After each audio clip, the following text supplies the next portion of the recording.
आपकी जिंदगी बस यूं ही नहीं घट जाती। चाहे आप जानते हो या नहीं, ये आप ही के द्वारा डिजाइन की जाती है। आखिरकार आप ही अपने विकल्प चुनते हैं। आप खुशियाँ चुनते हैं। आप दुख चुनते हैं। आप निश्चितता चुनते हैं। आप अपनी अनिश्चितता चुनते हैं। आप अपनी सफलता चुनते हैं। आप अपनी असफलता चुनते हैं।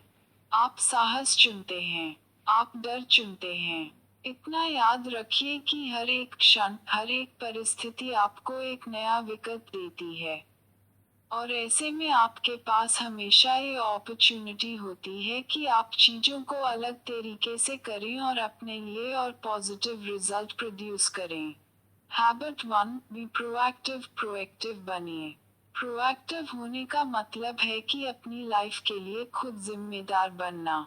आप हर चीज के लिए अपने पेरेंट्स या ग्रैंड पेरेंट्स को नहीं ब्लेम कर सकते। प्रोएक्टिव लोग इस बात को समझते हैं कि वो रिस्पॉन्सिबल हैं। वो अपने आचरण के लिए जेनेटिक्स, परिस्थितियों या परिवेश को दोष नहीं देते हैं। उन्हें पता होता है कि वो अपना व्यवहार खुद चुनते हैं। वहीं दूसरी तरफ जो लोग रिएक्टिव होते हैं वो ज्यादातर अपने भौतिक वातावरण से प्रभावित होते हैं। वो अपने बिहेवियर के लिए बाहरी चीजों को दोष देते हैं। अगर मौसम अच्छा है तो उन्हें अच्छा लगता है, और अगर नहीं है तो यह उनके एटीट्यूड और परफॉर्मेंस को प्रभावित करता है और वो मौसम को दोष देते हैं। सभी बाहरी ताकतें एक उत्तेजना की तरह काम करती हैं, जिन पर हम रिएक्ट करते हैं। इसी उत्तेजना और आप उस पर जो प्रतिक्रिया करते हैं के बीच में आपकी सबसे बड़ी ताकत छिपी होती है, और वो होती है इस बात की स्वतंत्रता कि आप अपनी प्रतिक्रिया का चयन स्वयं कर सकते हैं। एक बेहद महत्वपूर्ण चीज होती है कि आप इस बात का चुनाव कर सकते हैं कि आप क्या बोलते हैं। आप जो भाषा प्रयोग करते हैं वो इस बात को इंडिकेट करती है कि आप खुद को कैसे देखते हैं। एक प्रोएक्टिव व्यक्ति प्रोएक्टिव भाषा का प्रयोग करता है, मैं कर सकता हूँ, मैं करूँगा एच। एक रिएक्टिव व्यक्ति रिएक्टिव भाषा का प्रयोग करता है, मैं नहीं कर सकता, काश अगर ऐसा होता एच। रिएक्टिव लोग सोचते हैं कि वो जो कहते और करते हैं उसके लिए वो खुद जिम्मेदार नहीं है, उनके पास कोई विकल्प नहीं है। ऐसी परिस्थितियां जिन पर बिल्कुल भी नहीं या थोड़ा बहुत कंट्रोल किया जा सकता है, उस पर रिएक्ट या चिंता करने के बजाय प्रोएक्टिव लोग अपना टाइम और एनर्जी ऐसी चीजों में लगाते हैं जिनको वो कंट्रोल कर सकें।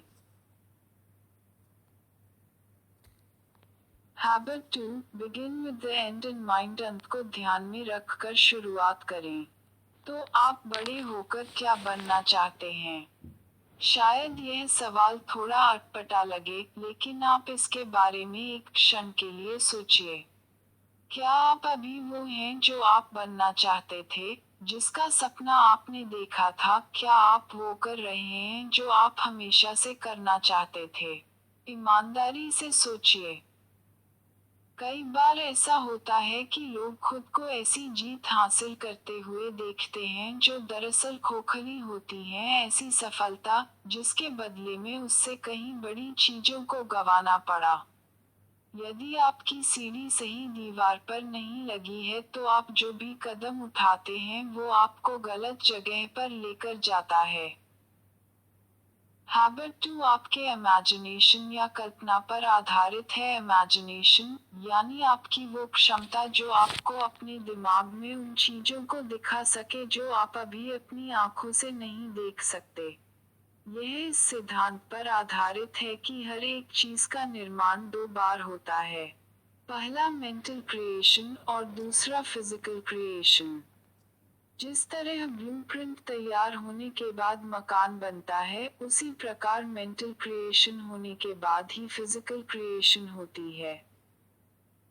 अगर आप खुद विजुअलाइज नहीं करते हैं कि आप क्या हैं और क्या बनना चाहते हैं, तो आप आपकी लाइफ कैसी होगी इस बात का फैसला औरों पर और परिस्थितियों पर छोड़ देते हैं। हैबिट 2 इस बारे में है कि आप किस तरह से अपनी विशेषता को पहचानते हैं और फिर अपनी पर्सनल, मॉरल और एथिकल गाइडलाइंस के अंदर खुद को खुश रख सकते और पूर्ण कर सकते हैं। अंत को ध्यान में रखकर आरंभ करने का अर्थ है हर दिन काम या प्रोजेक्ट की शुरुआत एक क्लियर विजन के साथ करना कि हमारी क्या दिशा और क्या मंजिल होनी चाहिए, और फिर प्रोएक्टिवली उस काम को पूर्ण करने में लग जाना। हैबिट 2 को प्रैक्टिस में लाने का सबसे अच्छा तरीका है कि अपना खुद का एक पर्सनल मिशन स्टेटमेंट बनाना। इसका फोकस इस बात पर होगा कि आप क्या बनना चाहते हैं और क्या करना चाहते हैं। ये सक्सेस के लिए की गई आपकी प्लानिंग है। ये इस बात की पुष्टि करता है कि आप कौन हैं, आपके गोल्स को फोकस में रखता है और आपके आइडियाज को इस दुनिया में लाता है। आपका मिशन स्टेटमेंट आपको अपनी जिंदगी का लीडर बनाता है। आप अपना भाग्य खुद बनाते हैं और जो सपने आपने देखे हैं उन्हें साकार करते हैं। Habit 3, put first things first, प्राथमिक चीजों को वरीयता दें। एक बैलेंस्ड लाइफ जीने के लिए आपको इस बात को समझना होगा कि आप इस जिंदगी में हर एक चीज नहीं कर सकते। खुद को अपनी क्षमता से अधिक कामों में व्यस्त करने की जरूरत नहीं है। जब जरूरी हो तो ना कहने में मत हिचकिए और फिर अपनी इम्पोर्टेंट प्रायोरिटीज पर फोकस कीजिए। हैबिट 1 कहती है कि आप इंचार्ज हैं। आप क्रिएटर हैं। प्रोएक्टिव होना आपकी अपनी चॉइस है। हैबिट 2 पहले दिमाग में चीजों को विजुअलाइज करने के बारे में है। अंत को ध्यान में रखकर शुरुआत करना विजन से संबंधित है। हैबिट 3 दूसरी क्रिएशन यानी फिजिकल क्रिएशन के बारे में है। इस हैबिट में हैबिट 1 और हैबिट 2 का समागम होता है। और यह हर समय हर क्षण होता है। यह टाइम मैनेजमेंट से रिलेटेड कई प्रश्नों को डील करता है। लेकिन यह सिर्फ इतना ही नहीं है। हैबिट 3 लाइफ मैनेजमेंट के बारे में भी है। आपका पर्पस, वैल्यूज, रोल्स और प्रायोरिटीज। प्राथमिक चीजें क्या हैं? प्राथमिक चीजें वह हैं जिसको आप व्यक्तिगत रूप से सबसे मूल्यवान मानते हो। यदि आप प्राथमिक कार्यों को तरजीह देने का मतलब है कि आप अपना समय, अपनी ऊर्जा हैबिट 2 में अपने द्वारा सेट की गई प्रायोरिटीज पर लगा रहे हैं। हैबिट 4, थिंक विन विन, हमेशा जीत के बारे में सोचें। थिंक विन विन अच्छा होने के बारे में नहीं है, ना ही ये कोई शॉर्टकट है। यह कैरेक्टर पर आधारित एक कोट है जो आपको बाकी लोगों से इंटरैक्ट और सहयोग करने के लिए है। हम में से ज्यादातर लोग अपना मूल्यांकन दूसरों से कंपैरिजन और कंपटीशन के आधार पर करते हैं। हम अपनी सफलता दूसरों की असफलता में देखते हैं, यानी अगर मैं जीता तो तुम हारे, तुम जीते तो मैं हारा। इस तरह लाइफ एक जीरो सम गेम बन जाती है। मानो एक ही रोटी हो और अगर दूसरा बड़ा हिस्सा ले लेता है तो मुझे कम मिलेगा और मेरी कोशिश होगी कि दूसरा अधिक ना पाए। हम सभी ये गेम खेलते हैं, लेकिन आप ही सोचिए कि इसमें कितना मजा है। विन विन जिंदगी को कोऑपरेशन की तरह देखती है, कंपटीशन की तरह नहीं। विन विन दिल और दिमाग की ऐसी स्थिति है जो हमें लगातार सभी का हित सोचने के लिए प्रेरित करती है। विन विन का अर्थ है ऐसे समझौते और समाधान जो सभी के लिए लाभप्रद और संतोषजनक हैं। इसमें सभी खाने को मिलती है और वो काफी अच्छा टेस्ट करती है। एक व्यक्ति या संगठन जो विन विन एटीट्यूड के साथ समस्याओं को हल करने की कोशिश करता है उसके अंदर 3 मुख्य बातें होती हैं। इंटीग्रिटी, वफादारी, अपने वैल्यूज, कमिटमेंट्स और फीलिंग्स के साथ समझौता ना करना। मैच्योरिटी, परिपक्वता, अपने आइडियाज और फीलिंग्स को साहस के साथ दूसरों के सामने रखना और दूसरों के विचारों और भावनाओं की भी कद्र करना। अबंडेंस मेंटालिटी, प्रचुरता की मानसिकता, इस बात में यकीन रखना कि सभी के लिए बहुत कुछ है। बहुत लोग आइदर और के टर्म्स में सोचते हैं, या तो आप अच्छे हैं या आप सख्त हैं। विन विन में दोनों की आवश्यकता होती है। यह साहस और सूझबूझ के बीच बैलेंस करने जैसा है। विन विन को अपनाने के लिए आपको सिर्फ सहानुभूतिपूर्ण ही नहीं बल्कि आत्मविश्वास से लबरेज भी होना होगा। आपको सिर्फ विचारशील और संवेदनशील ही नहीं बल्कि बहादुर भी होना होगा। ऐसा करना कि करेज और कंसिडरेशन में बैलेंस स्थापित हो, यही रियल मैच्योरिटी है और विन विन के लिए बेहद जरूरी है। Habit 5, seek first to understand then to be understood. पहले दूसरों को समझो फिर अपनी बात समझाओ। कम्युनिकेशन लाइफ की सबसे जरूरी स्किल है। आप अपने कई साल पढ़ना लिखना और बोलना सीखने में लगा देते हैं, लेकिन सुनने का क्या है? आपको ऐसी कौन सी ट्रेनिंग मिली है जो आपको दूसरों को सुनना सिखाती है ताकि आप सामने वाले को सचमुच अच्छे से समझ सकें? शायद कोई नहीं। क्यों? अगर आप ज्यादातर लोगों की तरह हैं तो शायद आप भी पहले खुद अपनी बात समझाना चाहते होंगे।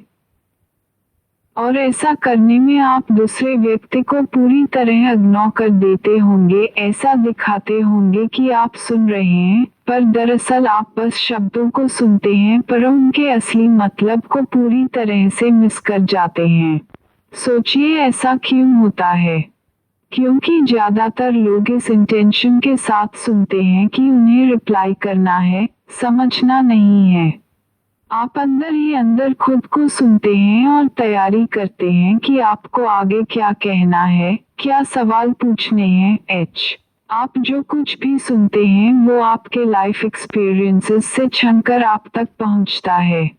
आप जो सुनते हैं उसे अपनी आत्मकथा से तुलना कर देखते हैं कि ये सही है या गलत। और इस वजह से आप दूसरे की बात खत्म होने से पहले ही अपने मन में एक धारणा बना लेते हैं कि अगला क्या कहना चाहता है। आप इन चारों में से किसी एक तरीके से जवाब देते हैं। अवैल्यूएटिंग, मूल्यांकन, पहले आप जज करते हैं उसके बाद सहमत या असहमत होते हैं। प्रोबिंग, जांच, आप अपने हिसाब से सवाल जवाब करते हैं। एडवाइजिंग, सलाह, आप सलाह देते हैं और उपाय सुझाते हैं। इंटरप्रेटिंग, व्याख्या, आप दूसरों के मकसद और व्यवहार को अपने एक्सपीरियंस के हिसाब से एनालाइज करते हैं।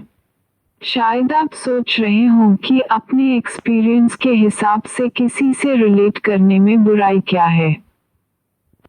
कुछ सिचुएशंस में ऐसा करना उचित हो सकता है, जैसे कि जब कोई आपसे आपके अनुभवों के आधार पर कुछ बताने के लिए कहे, जब आप दोनों के बीच एक ट्रस्ट की रिलेशनशिप हो।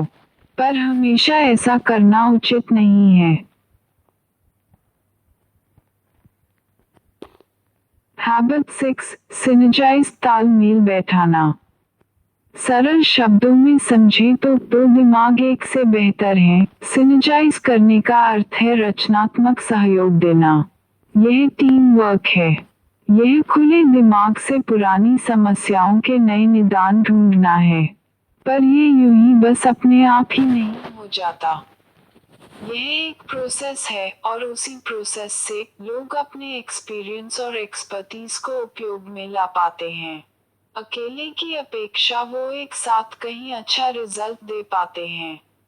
सिनर्जी से हम एक साथ ऐसा बहुत कुछ खोज पाते हैं जो हमारे अकेले खोजने पर शायद ही कभी मिलता। ये वो आइडिया है जिसमें the whole is greater than the sum of the parts. 1 + 1 = 3 और 6 और 60 या उससे भी ज्यादा। जब लोग आपस में ईमानदारी से इंटरैक्ट करने लगते हैं और एक दूसरे से प्रभावित होने के लिए खुले होते हैं, तब उन्हें नई जानकारियां मिलना प्रारंभ हो जाता है। आपस में मतभेद नए तरीकों के आविष्कार की क्षमता कई गुना बढ़ा देते हैं। मतभेदों को महत्व देना सिनर्जी का मूल है। क्या आप सचमुच लोगों के बीच जो मेंटल, इमोशनल और साइकोलॉजिकल डिफरेंसेस होते हैं, उन्हें महत्व देते हैं? या फिर आप ये चाहते हैं कि सभी लोग आपकी बात मान जाएं ताकि आप आसानी से आगे बढ़ सकें। कई लोग एकरूपता को एकता समझ लेते हैं। आपसी मतभेदों को वीकनेस नहीं स्ट्रेंथ के रूप में देखना चाहिए। वो हमारे जीवन में उत्साह भरते हैं। हैबिट 7 शार्पन द सॉ कुल्हाड़ी को तेज करें। शार्पन द सॉ का मतलब है अपने सबसे बड़ी संपत्ति यानी खुद को सुरक्षित रखना। इसका अर्थ है अपने लिए एक प्रोग्राम डिजाइन करना जो आपके जीवन के 4 क्षेत्रों physical, social, emotional, mental and spiritual में आपका नवीनीकरण करे। नीचे ऐसी कुछ एक्टिविटीज के एग्जाम्पल दिए गए हैं। 1. शारीरिक अच्छा खाना, व्यायाम करना, आराम करना। 2. सामाजिक भावनात्मक औरों के साथ सामाजिक और अर्थपूर्ण संबंध बनाना। 3. मानसिक पढ़ना लिखना, सीखना। 4. आध्यात्मिक प्रकृति के साथ समय बिताना, ध्यान करना, सेवा करना। आप जैसे हर एक क्षेत्र में खुद को सुधारेंगे आप अपने जीवन में प्रगति और बदलाव लाएंगे। शार्पन द सॉ आपको फ्रेश रखता है ताकि आप बाकी की 6 हैबिट्स अच्छे से प्रैक्टिस कर सकें। ऐसा करने से आप चैलेंजेस फेस करने की अपनी क्षमता को बढ़ा लेते हैं। बिना ऐसा किए आपका शरीर कमजोर पड़ जाता है, मस्तिष्क बुद्धिरहित हो जाता है, भावनाएं ठंडी पड़ जाती हैं, स्वभाव असंवेदनशील हो जाता है और इंसान स्वार्थी हो जाता है। और यह एक अच्छी तस्वीर नहीं है। क्यों? आप अच्छा फील करें ऐसा अपने आप नहीं होता। एक बैलेंस्ड लाइफ जीने का अर्थ है खुद को रिन्यू करने के लिए जरूरी वक्त निकालना। ये सब आपके ऊपर है। आप खुद को आराम करके रिन्यू कर सकते हैं या हर काम अत्यधिक करके खुद को जला सकते हैं। आप खुद को मेंटली और स्पिरिचुअली प्यार कर सकते हैं या फिर अपने वेलबींग से बेखबर यूं ही अपनी जिंदगी बिता सकते हैं। आप अपने अंदर जीवंत ऊर्जा का अनुभव कर सकते हैं या फिर टाल मटोल कर अच्छे स्वास्थ्य और व्यायाम के फायदों को खो सकते हैं।